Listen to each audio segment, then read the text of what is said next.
So I will start sharing my screen again.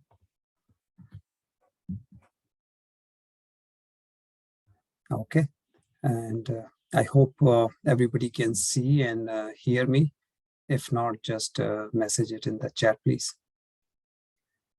So these are the different kind of, you can say, symptoms we get if we also have one or the other, one or more suppressed emotions.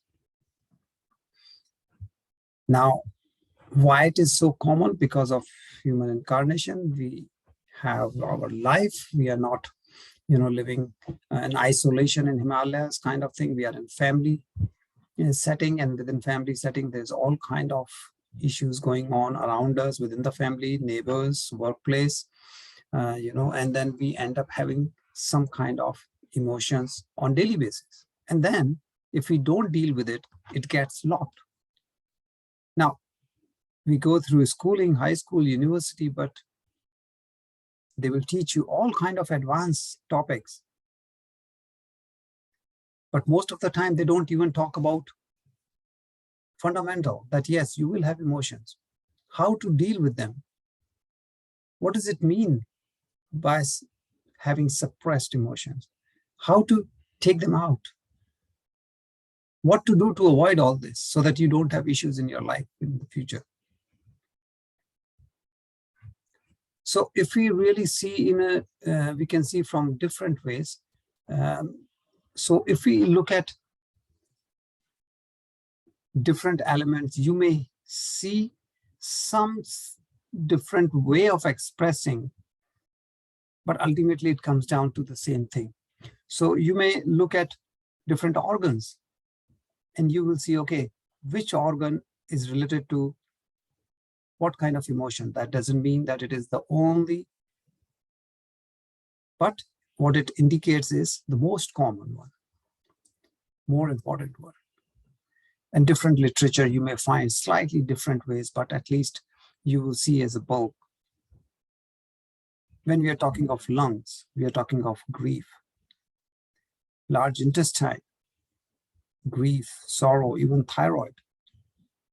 So you will see certain emotions are repeating. You may find more than one organ this emotion is impacting.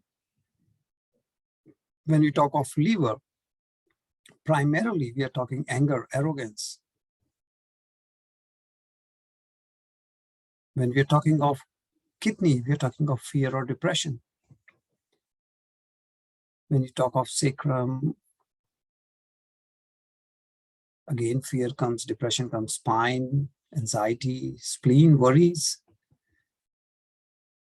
And even when we talk of jaws, we are talking about stress.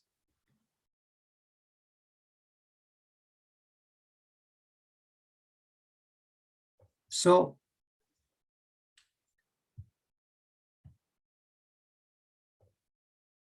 generally we go for lungs and we feel, how come jaws? But jaws is also related. Brain, of course, you have psychological factors, comes the self-love, fear, all kinds of things. Now, let's look at it from visual perspective.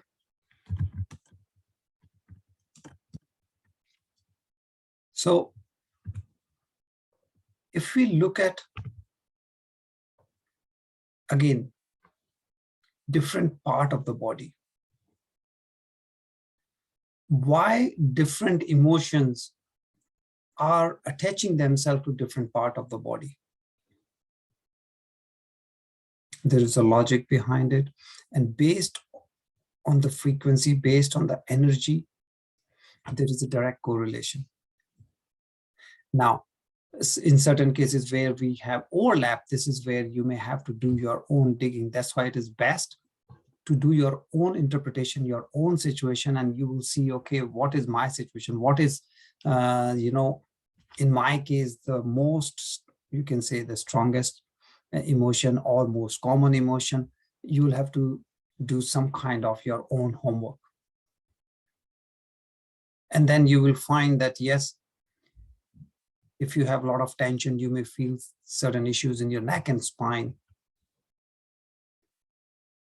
Yes, we link thyroid with communication part, but that's also coming in mistrust, some fear or grief is also there.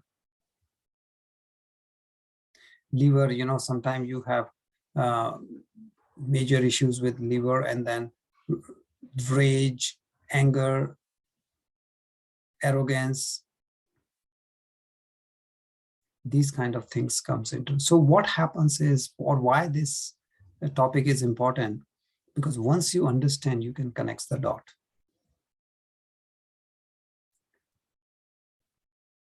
You would understand that if I'm having lung issues, why? Because when you analyze and you see, okay, these are the emotions that I'm having again and again, or most, you can say one of the strongest one that I know, they are linked to some particular incident, some situation in your life which resulted in those. And then you can connect that, okay, I'm having this, it makes sense. This emotion generally get attached to this organ, and that's why I'm having issues in this organ.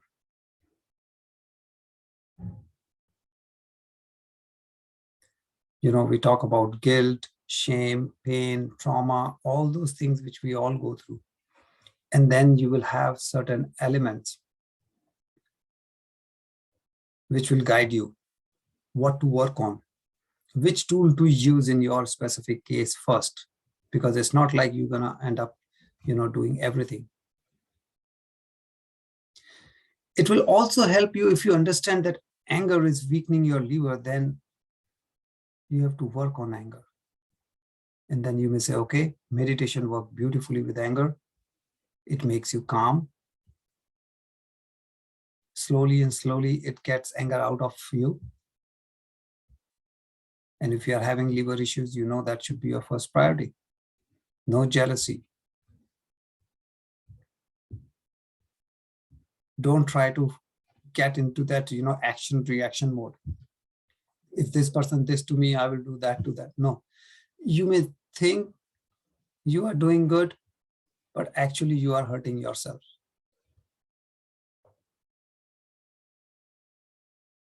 When it comes to lungs, look at any situation in your life which brought grief. You are having a lot of stomach issues. Look into your worry. Do you worry a lot? Are you an overthinker? Of course, if you have stress, you will know heart or brain, and there are certain things that come straight away in our mind that, okay, yeah, anybody having heart issue, first thing people say, hey, take it easy. Person who's always fearful, you may have to look into your kidneys. So if we understand this connection, if we understand how emotion really works, then it will help you in looking into that, okay, where I should be working first.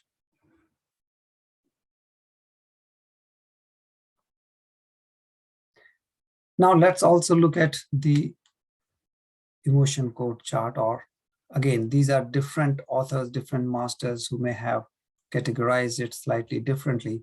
But important thing here is that these charts you can use to educate you. How this is important, because when you look at your journey, in the previous sessions, we were talking about rewind your life, go back to the 7 years of your age, all the way back, and see what were the major incident, milestone in your life, what happened, what has really impacted your life. And different people will have different scenarios. No two people will have exact same. Even the siblings may not have exact same scenario. And you will say, yeah, in my case, prominent is betrayal. Someone may say, no, in my case, it's the worry. Always, worrying for everything. Someone may have low self-esteem, lack of control, always thinking that nothing will go right, totally, my life is hopeless, I will never be successful, all those kind of things. Do you see repeated issue of rejections or grief or a lot of anger, hatred kind of feeling?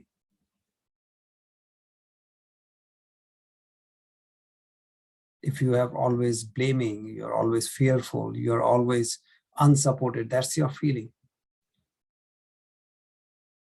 Or is it related to lust? So depending on what you see as one of the key important topic in your journey, you can see, okay, where it is indicating, what it is indicating. So you can go two ways. You can go from the organ to the emotion or emotion to the organ, whichever way it works. If you have a particular issue in some organ, then you can go the other way around, understand. Or if there is no symptom from any organ, it's easy to look inside, do your introspection, and you say, yes, I can see there was a lot of betrayal in my life, 2-3 cases, and then you know, if it is betrayal, okay, it is indicating I may have some issue with heart or small intestine. Whereas if you are talking about rejections and sorrow, it could be lung or colon. You're talking about the blaming thing, the fear thing and all that, okay, it could be kidney or bladder. If it is kidneys, and then you do see some indication, then you can say, okay, maybe.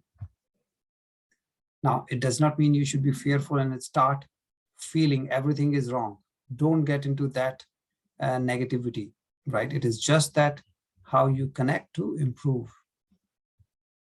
So once you rewind, once you see what kind of emotions you get repeatedly in your life, and then you can connect to the organ and see, okay, yeah, it makes sense. Now you know what to work on first. If there is some organ giving you hint that something is not right, then you may want to work on that emotion first. Otherwise, just take it as you may, and then decide, okay, I will work on this emotion first, then this, and then this. Now, you may have 2 or 3. Generally, it's not like you're working on 20 emotions. So just prioritize and one by one, start working.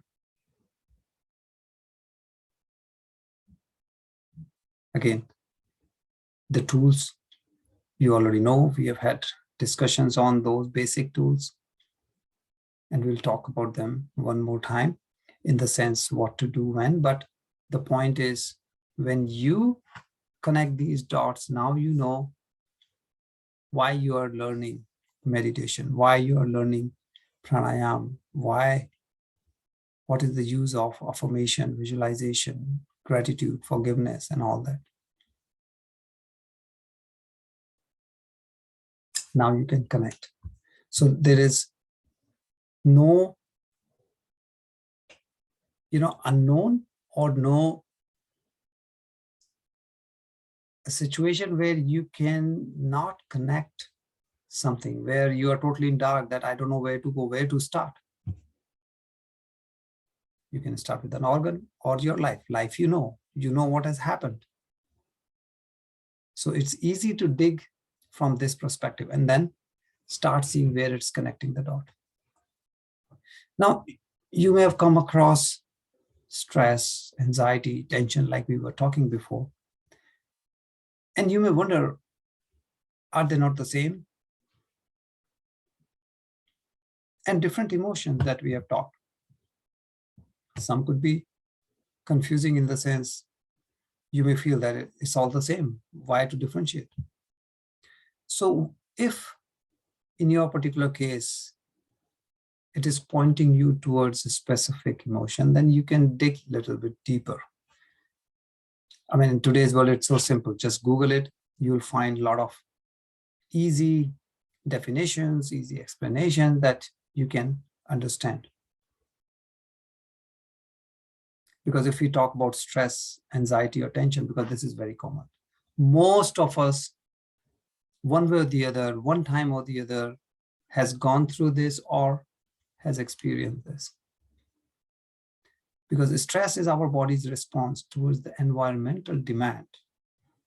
Because based on the environment around us, it demands the different conditions. So the body is just responding to it. And that's we call stress. Stress could be because of work. Stress could be because of weather or whatever. Now, anxiety is linked with your excessive worries that persist. That means even if the reason of stress has gone, anxiety stays.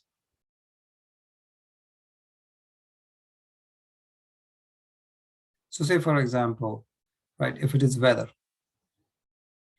is bad. Because of the weather, you are stressed that I will be late, there will be traffic, there will be this, that, and the other. But because of that, now you created anxiety. Even if the weather has improved, traffic has improved, but your anxiety level may stay high. And it will cause symptoms which is same as stress. So it started because of stress, but even when stress is gone, it is still there. So there is a difference between stress and anxiety. Tension, on the other hand, yes, it is kind of a pressure on your mind. So it is still part of or appears like, oh, what is the difference between this and stress? Same thing appears to be. But one key element is tension relates to your belief system, to your past conditioning. Based on your belief system, say you have tension based on someone else's belief system, the person may not have tension because of the same thing. Yes, stress and tension, they are psychologically related.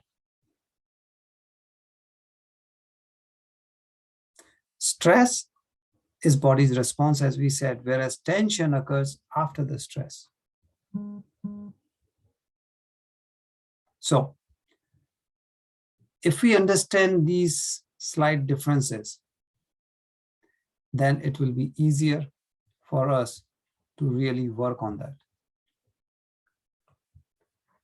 Now, similarly, when we talk about the emotions, there could be different definition or different level of detail that you can go. And these charts will reflect that. I mean, sometimes we say, oh, I'm angry. And we think it's the end of the story. But within the anger, there could be subdivisions. Means you can define it many different ways. What does it mean? You are irritated, you are frustrated, you are mad, you are hurt, furious, just offended, annoyed. What is it? The degree, the intensity changes. So saying simply that I'm angry is one thing, but you can still have related terms which all leads towards that, but still they're different.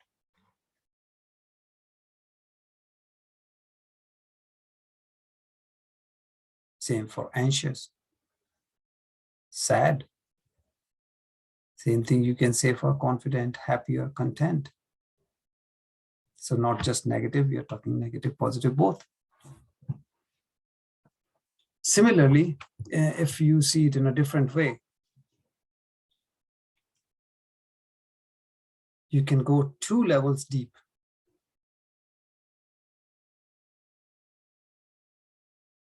That means you have anger, and for anger you can go another level, and then you can go further level.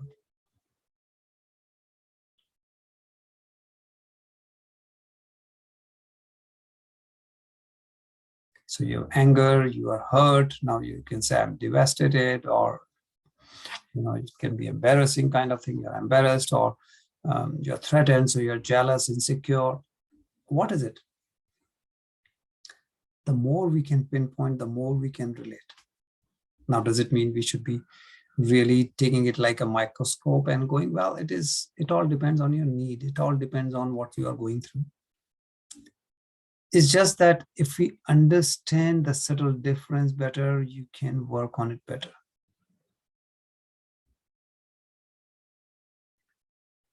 Example, say, suppose you are working on affirmation, or you're working on gratitude, or you're working on whichever tool. It will be nice that if you really understand the finer details, so that when you're doing the affirmation, when you're doing the visualization, you go pinpointedly on that particular thing. So rather than saying I'm working on anger, you can go specifically on that particular, because there is subtle difference. You are going deeper means now you can focus on the exact thing more and more. This way, what happens is your result will be better, result will be faster. That's the most important thing. Now, is it a must that we have to go so many levels deep and all? No. If you say, I'm just working on my anger, you're working on your anger. Work with the meditation and your anger will come down. You don't have to worry about how do I more, specifically explain or define it or identify it. That's okay. So it all depends on your situation. It all depends on your need. Till some time before, we used to think there's just smiley face. Nowadays, you see positive and negative emojis. It's a big number. It's a whole chart full of them. Some years before, people were not even talking about this. And now you see there are so many subdivisions, so many different layers, levels. Now, does it mean we should get stressed because of all this? No. All it means is you can work specifically about the situation you are in if we get into that.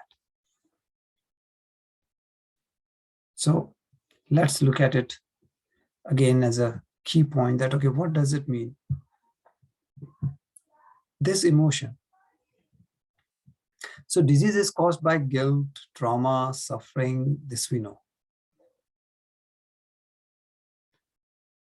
Wherever we have energy blockage inside our body, we say Ida and Pingla, the energy flows and all that. And wherever the energy flow is blocked, we develop some disease. Wherever the emotions are stuck, whichever particular organ, we develop issue in that organ. If this is clear, that this is one of the fundamental reasons our thoughts are causing it, then we have to learn how to forgive. Now, if I forgive someone today means I'm done and I'm healthy from tomorrow onwards, well, our life is creating a situation where we do certain things every day. And when you do something, there is a probability of getting hurt or hurting someone. So learn forgiveness, how to forgive yourself or others, and keep using it throughout your life. As things happen, you may not need for a year, you may not need for 10 years maybe, or maybe just 10 days, doesn't matter. If you know the process, then you can ensure that you don't lock any emotion inside you. You just let it go out. It is very important to understand before you even practice it, that accept yourself as you are. Love yourself as you are. Love this life. Never feel that your life is a waste. You cannot achieve this. You cannot do this. Nothing of that sort. If you will accept you as you are, people will accept you. Because if you don't accept, how can others? When you can accept yourself as you are, probably chances are high that now you will accept others as they are.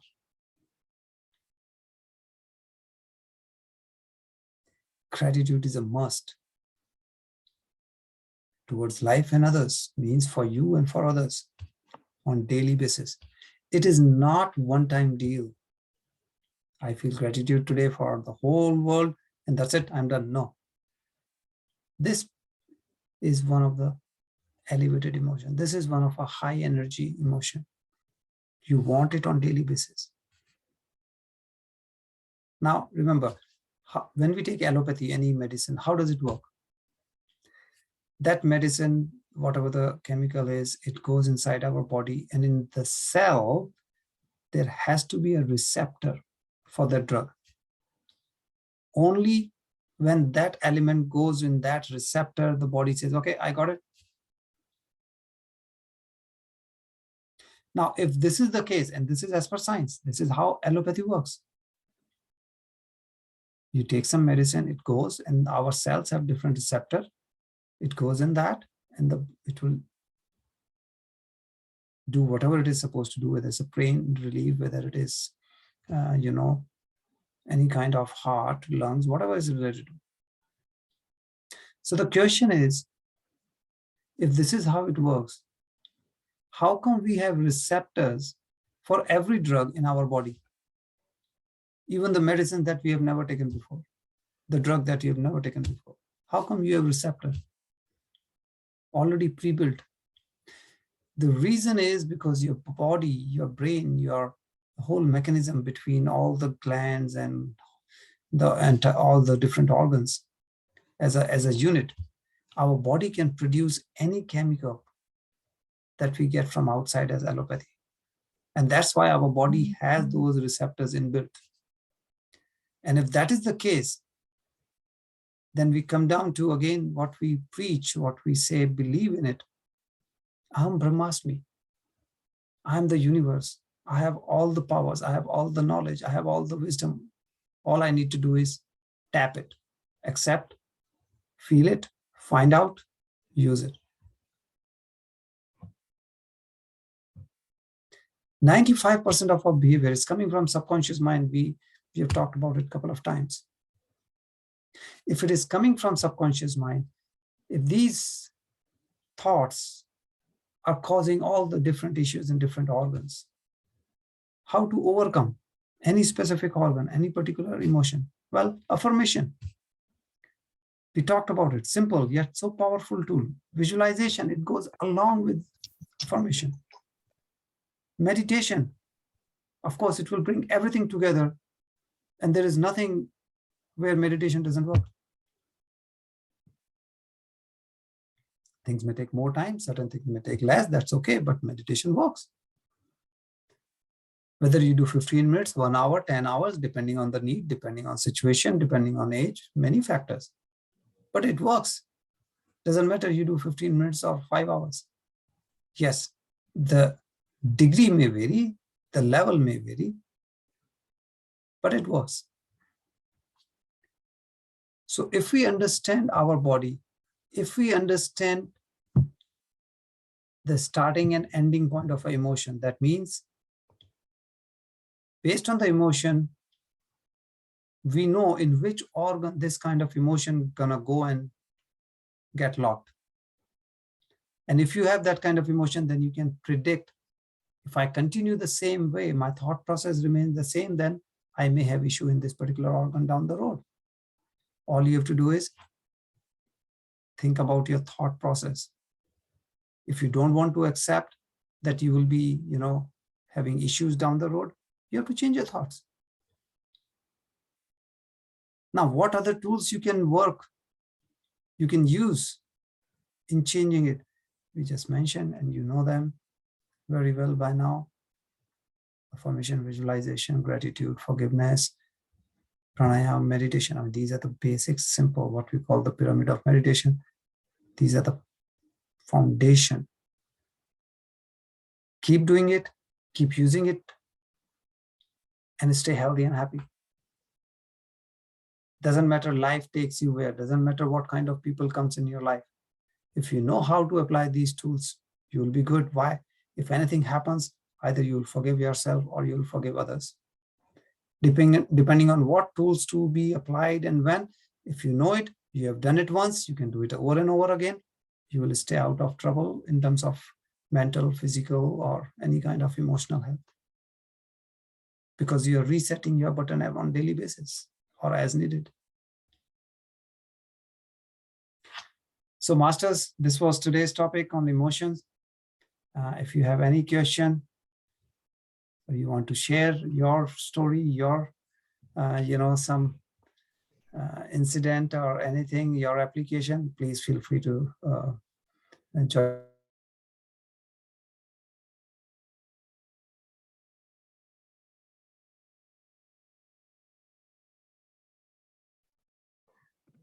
Thank you, Gaurav sir. It was a wonderful session.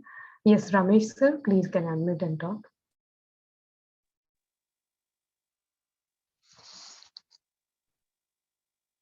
नमस्कार गौरव जी। नमस्कार रमेश जी। हाँ जी, आपको मैंने यहाँ भी ढूंढ लिया जी। Thank you very much जी। मैं वही देख रहा था, यूनिवर्सल हेल्प। मैं आजकल सिडनी में हूँ जी, ऑस्ट्रेलिया में। तो यस्टरडे मेरी कंचन मिसेस कंचन है, वो उन्होंने मेरे को लिंक भेजा। उन्होंने she told me that on Thursday mister Gaurav is coming for session. Right.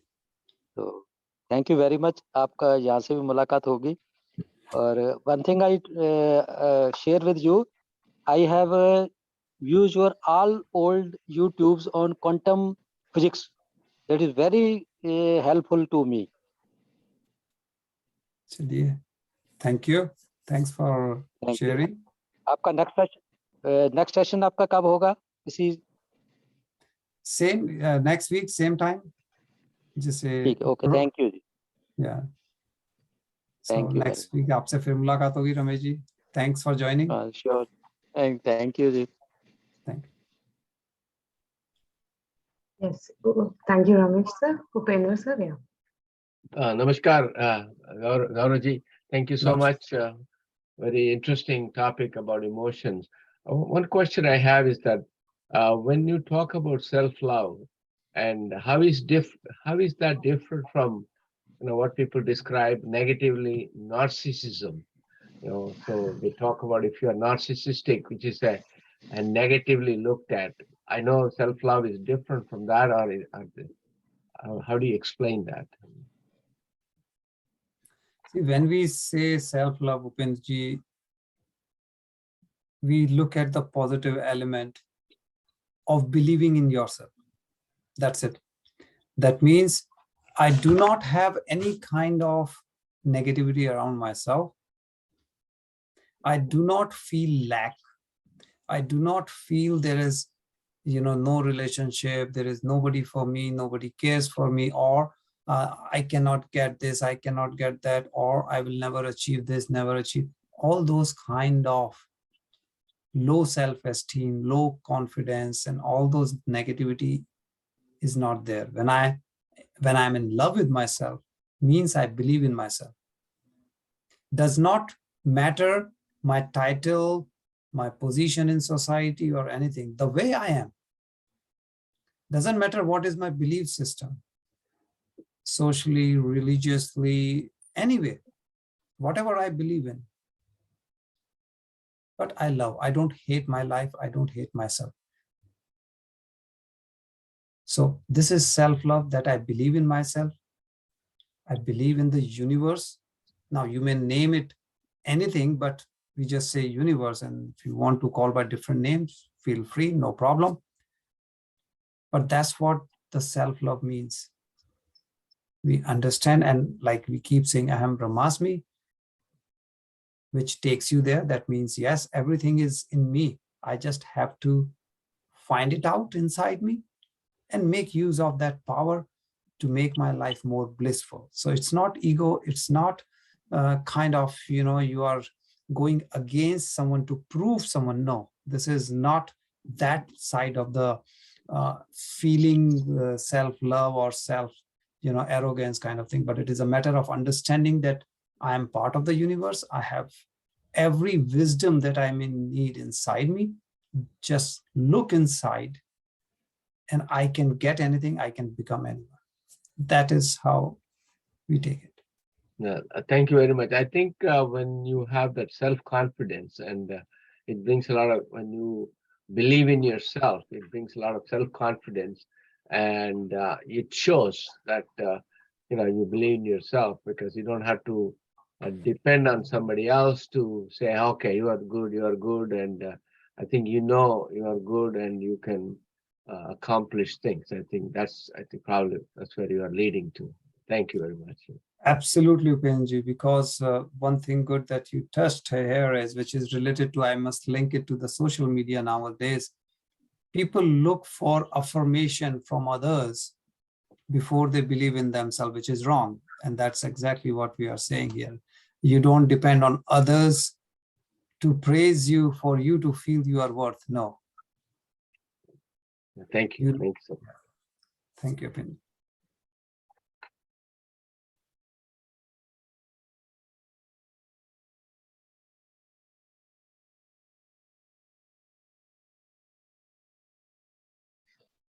Yes, masters, any more questions? Please to ask, raise your hand.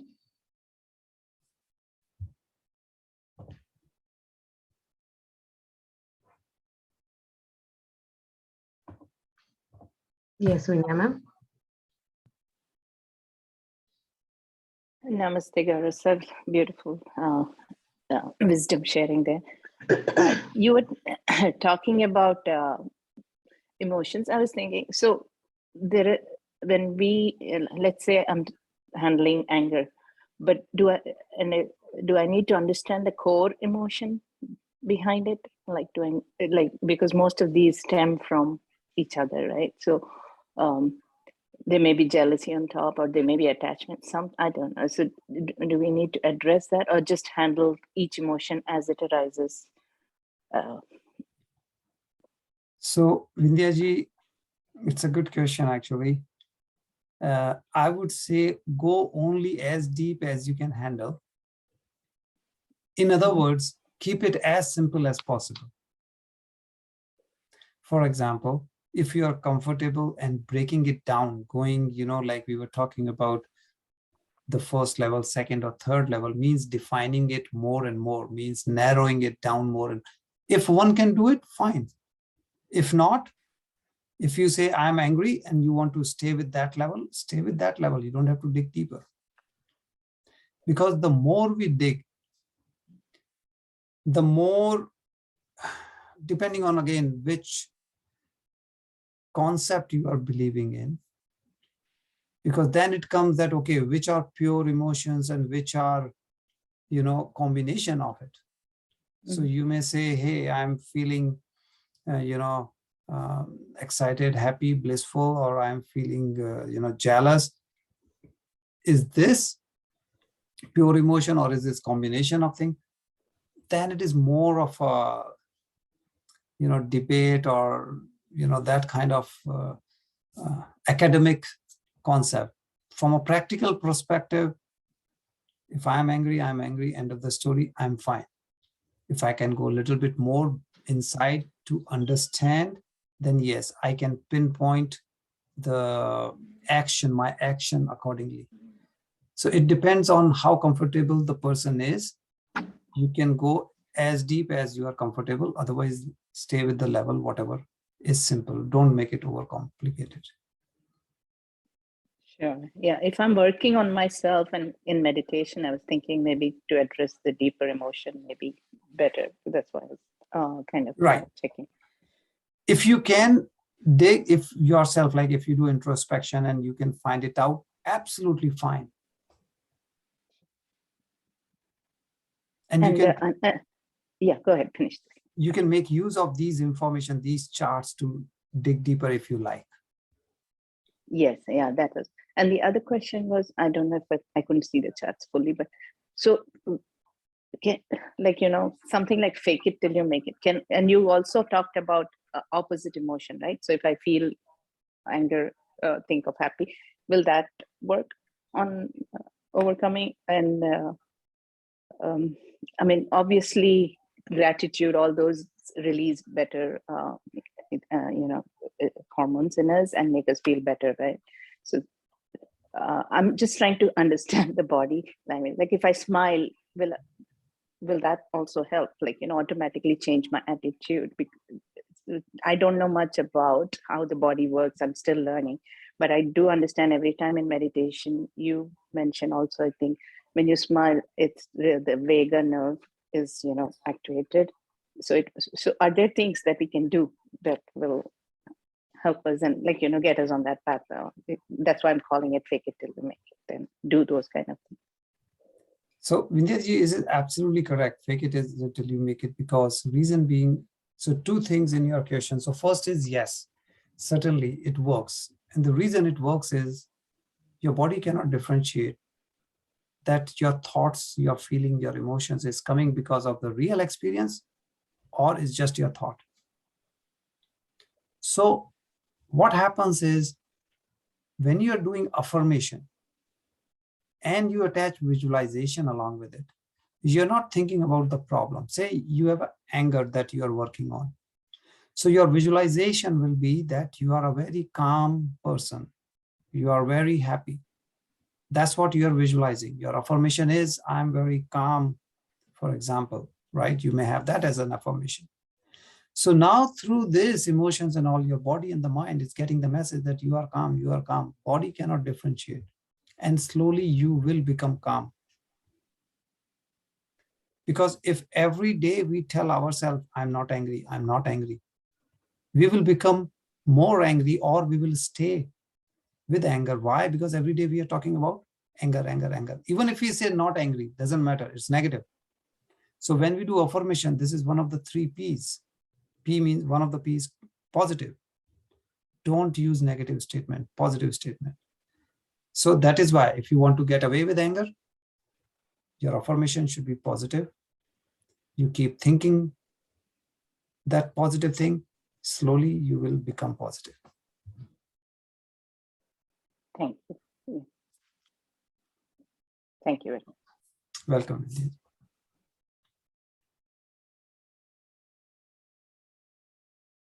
Yeah, thank you, Vindhya ma'am. Srini sir.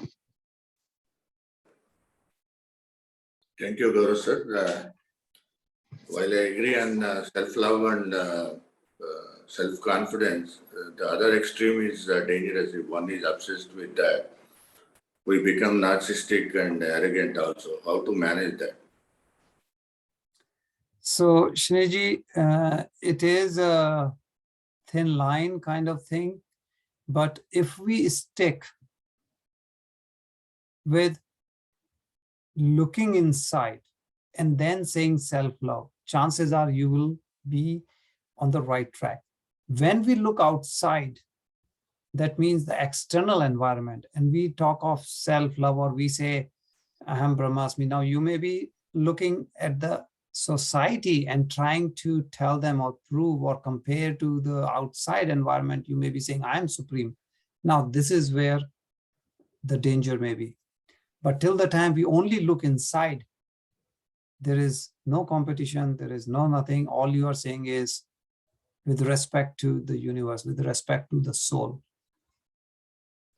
Because then there is no competition, there is no comparison that this person has this, what do I have, or his title, my title, or his family, my family. There is no, when you're looking inside, there is no such thing which we have built ourselves as a society, as a matter of comparison to prove who's, I mean, we say bigger, smaller, powerful, or less powerful, whichever way we look, these are all our created issues. But when you look inside, there is no comparison. You will not say I'm more powerful than someone, because you're looking inside, there is no other. So then chances are you will stay, you can say, within the sanity and within your true sense of self-love. Yeah, thank you. Thank you for putting that very clearly, because that is the fact ignored by all these dictators. Most of the dictators are narcissistic. True. True. Thank you. Welcome, Sriji. Just one more thing in that one is because, again, they were trying to overpower other people. And that's where the danger comes. Again, you're looking outside and you are trying to control others. Whereas when we look inside, you're not even trying to control yourself. You're just finding bliss with you yourself. So it again, same concept, it helps you to stay on the positive track because you are not controlling anyone. Okay, thank you, sir. Welcome, Shani. Gaurav says, does self-love also mean creating boundaries to yourself so that the other person doesn't take advantage of you or your energies? See, the thing is, if you are only working with yourself, then it is just you and you. You don't worry. If you are clear who you are clear that how the universe is working, we are helping each other, the feeling of oneness, then there will not be any negativity towards others. Mm. You will be powerful enough that if someone is trying to, even if someone is trying to, make use of you or trying to, take advantage, you will not worry, because if we are trying to be more strong so that we can avoid anybody making, doing any kind of thing to us, still it induces the negativity in us. We are waiting that someone will do something to us and then I will defend myself. So, that 24/7, that negativity may stay with you. Best is just look inside, and if I'm happy, then it doesn't matter of the world. Whenever the situation comes, I'm prepared because I have no doubt about myself. Mm. Mm. Yeah. Thank you, sir. Yeah, Ashish sir.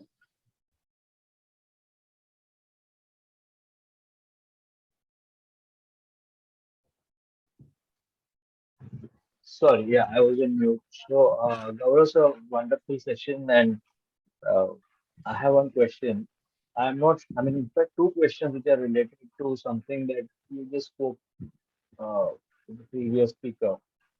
Uh, and I'm not sure whether these questions are within the scope of this discussion or whether, they are beyond. So if you think they are beyond, then obviously I'll look at it like that. But I had this, since you spoke about, having, we were talking about it positively. So an affirmation which says, I am happy, calm and composed. Vis-a-vis, I am not angry. So it's more calm. This question is connected with that. Now there is an opportunity that has come up where for me where there is, which is basically to promote mental health in corporates.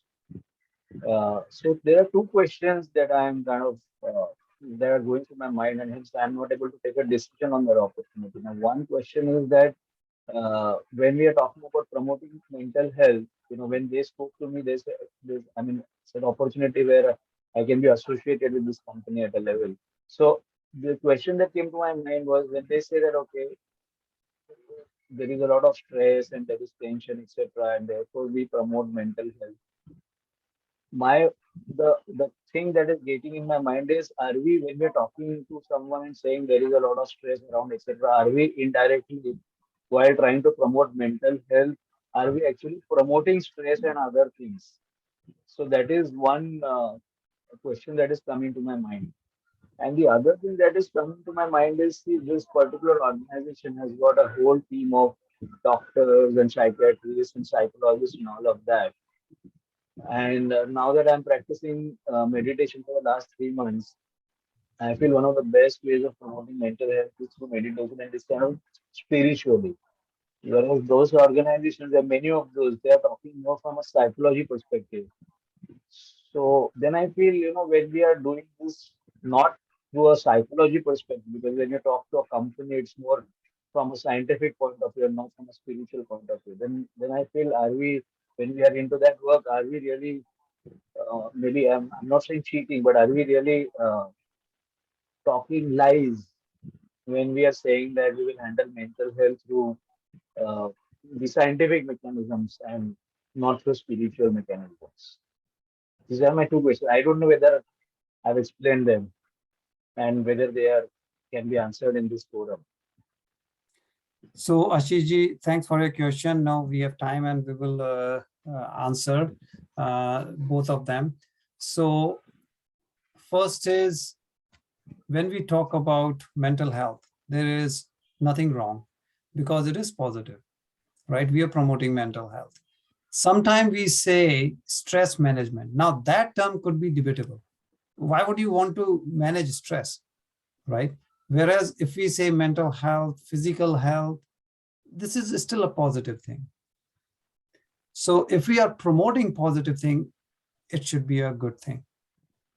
Now, how to execute could be a different story. But if the execution is in the same line that we are promoting health, then that could be okay. That's one way of looking at it. Nothing wrong. Now, coming in, how are we going to explain or how are we going to educate the people, whether scientific or spiritually? One way to look at it is, doesn't matter. Different people look at it differently. So I use quantum physics a lot in explaining everything, because even from the spiritual background, how meditation works, how the affirmation works, how this works, I learned through quantum physics, and I could relate. And then I said, okay, logically, scientifically, everything, it makes sense. I'm fully convinced. And now I can practice, I can explain it to others, I can help others, things like those. So all I mean is different people learn differently. There's nothing wrong explaining them from scientific background if that's how they learn. Because also I have different, and especially I have sessions with kids as young as 8, or in fact, generally you don't need less than 7, but in a couple of cases they were even less than 8 years. Now we cannot go to them and talk full on spiritual thing and all. They will just run away in day one, right? So you have to talk in terms of kids' language to them. So all I mean is, depending on the audience, it is absolutely okay to tune your message that they can understand. We are not twisting the facts. We are just explaining it in a language that they can understand. Whether it is quantum physics, it's scientific, but 8 years old will run away if you talk quantum physics. So you have to learn from there and teach or explain or share from. So that's all it is. Depending on the person, you can talk either way. First, bring them to the party, right? Then we can decide what kind of dance you want. But if nobody shows up, then there is no point of talking about what dance, what music you're going to play when there's nobody in the room. So everybody goes step by step. We cannot expect anyone to just, day one and then you reach 80 to 90 zone. No, bring them, let them have a taste of it, let them have a feel of it. Once they feel it, if they believe, they will develop trust. Once they have trust, now you can ramp up. So it's just how people understand. So there's no right or wrong till the time what you are saying is the correct thing. You're not twisting the facts. But how you say could be anything. No problem. Thank you. Thank you, sir. I mean, I was carrying this dilemma for quite a few weeks, actually. So thanks a lot. Yeah. Thanks for joining, and thanks for, participating and asking. So it helps everyone. Yeah. Thank you. Yeah, I'm attending your session after many weeks. So it's so wonderful to be here, part of your session. Thank you, sir. Thank you, Ashish. Thank you, Ashit sir. Lakshmi ma'am.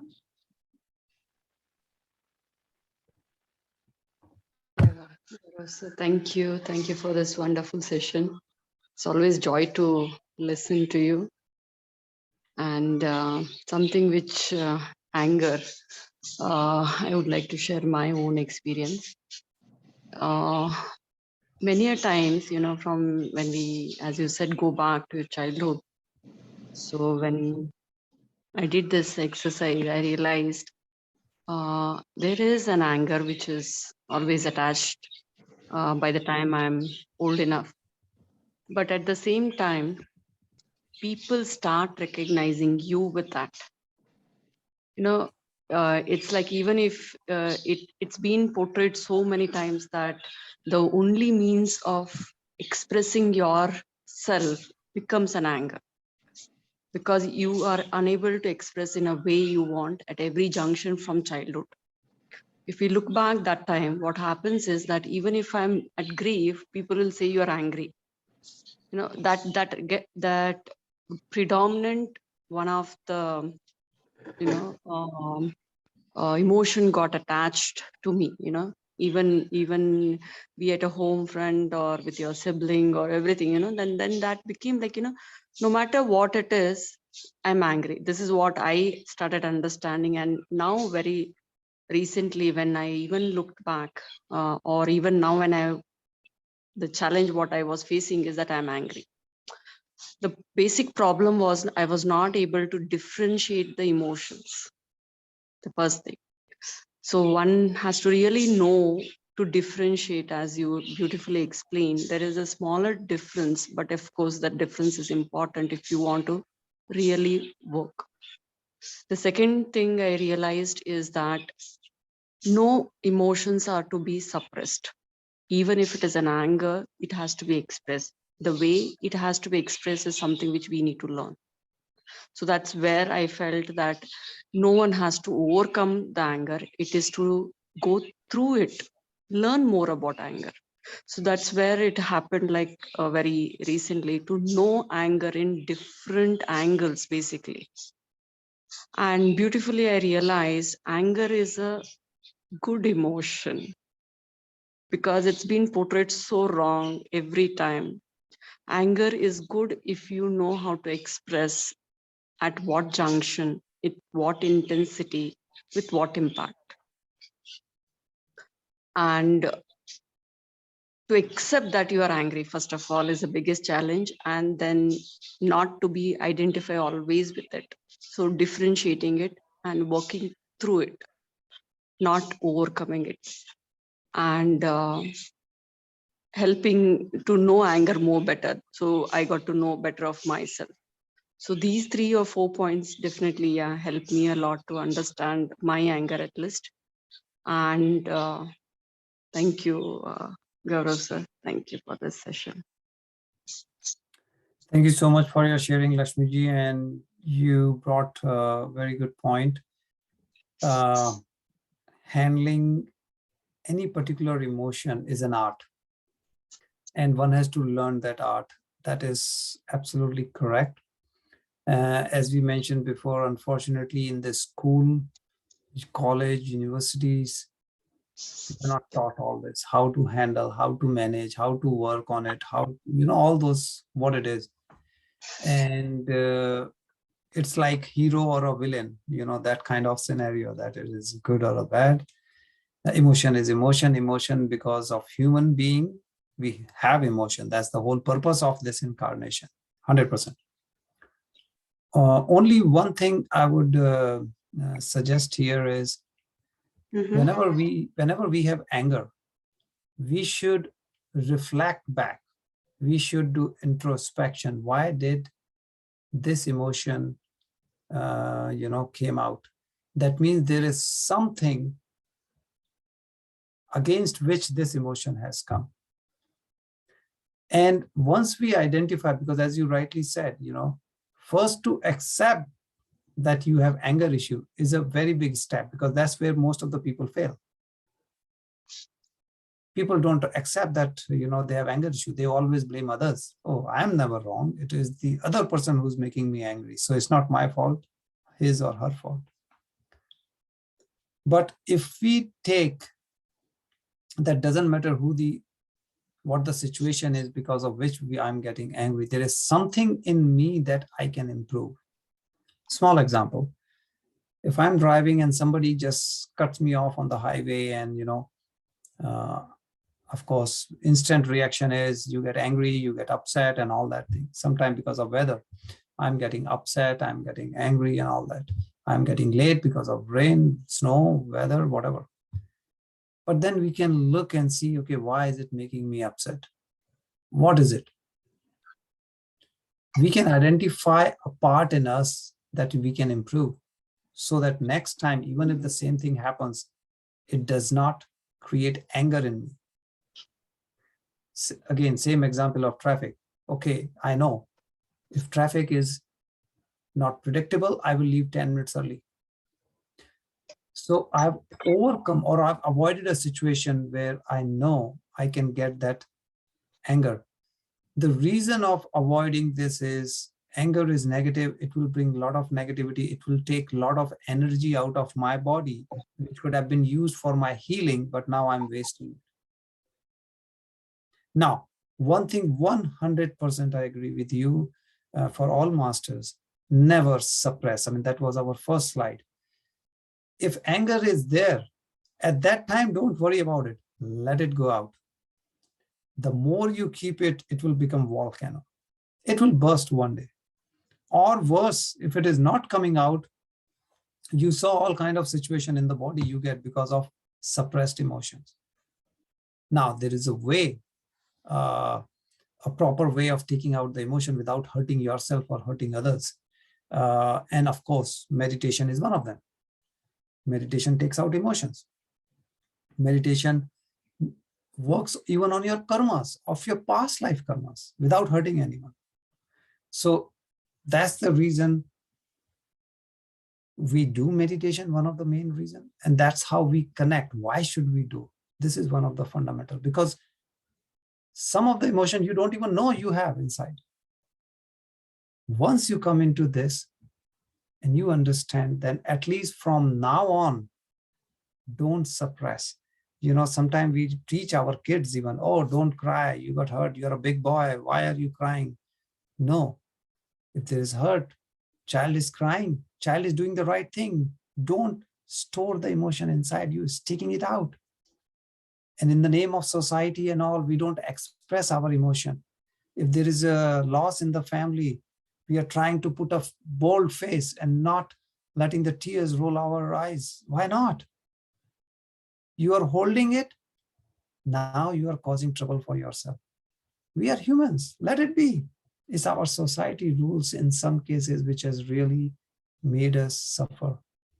Don't worry about those such rules. Emotions, let it go out. So thank you, Lakshmiji, for bringing those subtopics. Thank you, Gaurav sir.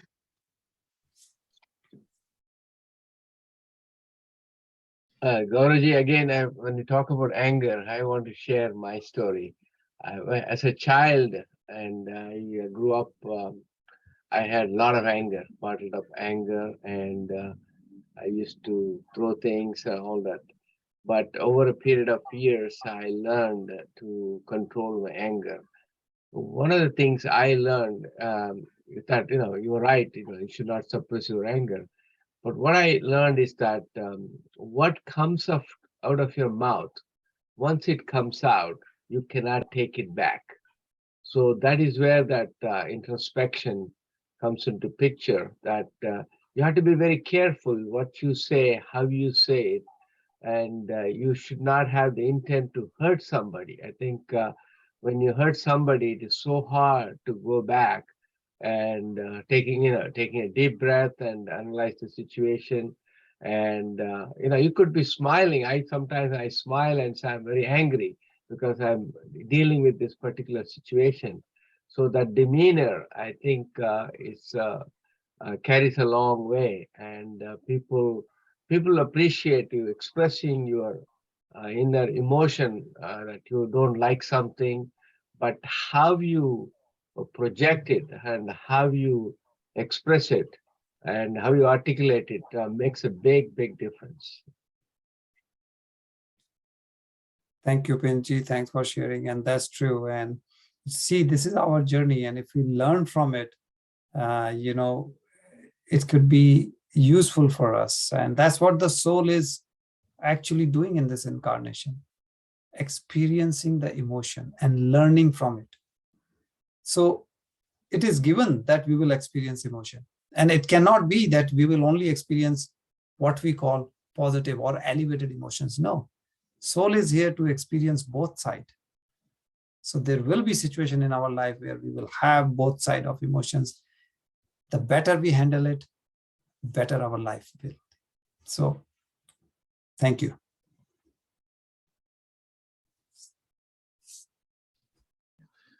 Thank you, Upendra sir. Yeah, Gaurav sir will have a 10 minutes meditation. Yes, I think we can start that. So, masters, let's get ready. We will relax and get ready for meditation. So, we will do 7 counts of deep breathing, or those who knows Anulom Vilom, they can do that. Otherwise, 7 counts, deep breathing. Close your eyes. Sit in your comfortable posture. 7 deep breathing. So slow exhale and slow inhale. As comfortable to you. Slow down. Very rhythmic. Long exhale and long inhale. This will slow down your brain waves, which tells our brain that we are safe. It brings us out from fight or flight system. And once our brain waves are relaxed, slow down, it helps tremendously in getting into deep meditation later on. So please continue 7 counts. Slow exhale, slow inhale. Very rhythmic, no jerks.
Now, your brain waves are slowed down. Let's relax our body. So relax your facial muscles, your cheeks. Relax your neck, your shoulders.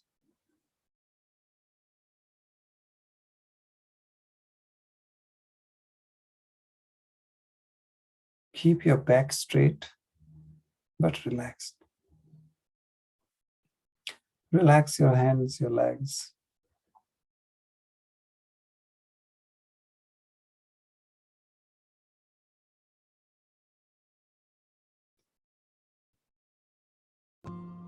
Maintain the gentle smile on your face so that it relaxes your vagus nerve.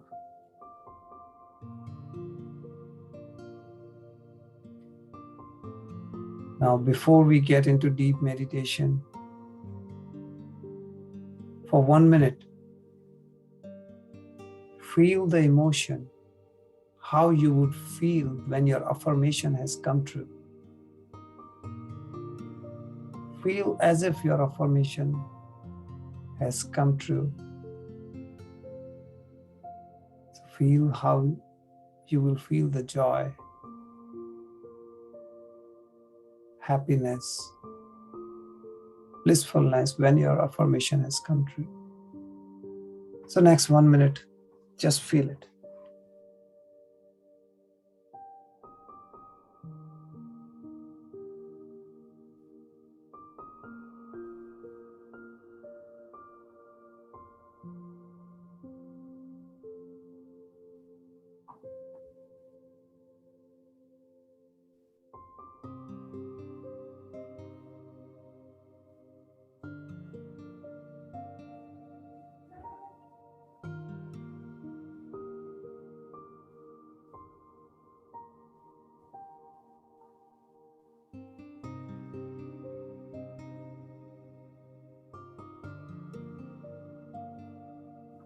Now,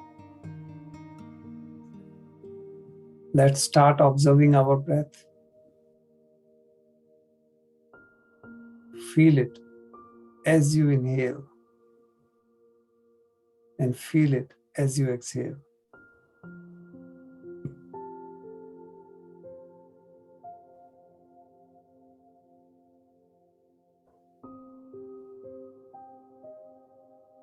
Very gentle, smooth, natural breath.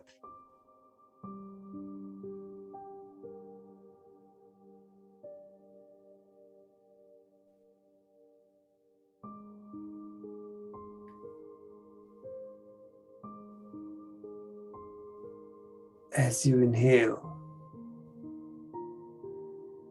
feel it moving in. And as you exhale, feel it moving out back to the tip of your nostril.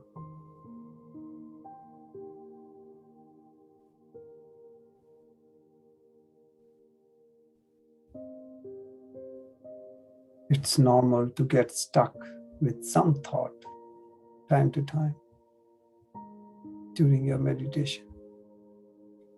Don't worry. Don't fight with it. Don't feel bad about it. Just come out of it and start observing your breath again.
Masters,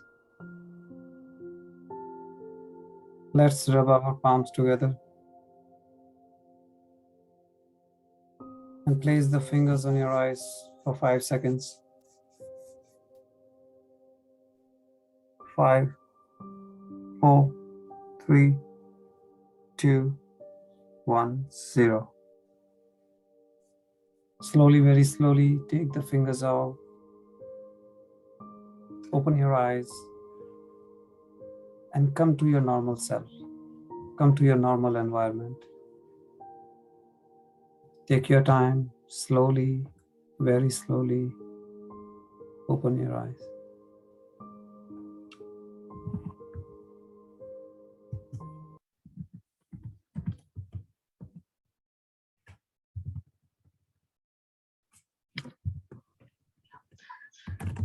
Thank you, Gaurav sir. Thank you so much. Thank you, Masters, for today's wonderful group meditation and great wisdom sharing we had. So we'll all see you again next week with Gaurav sir, same day, same time. Thank you, everyone. Thank you. Bye-bye. Bye, sir. Thank you.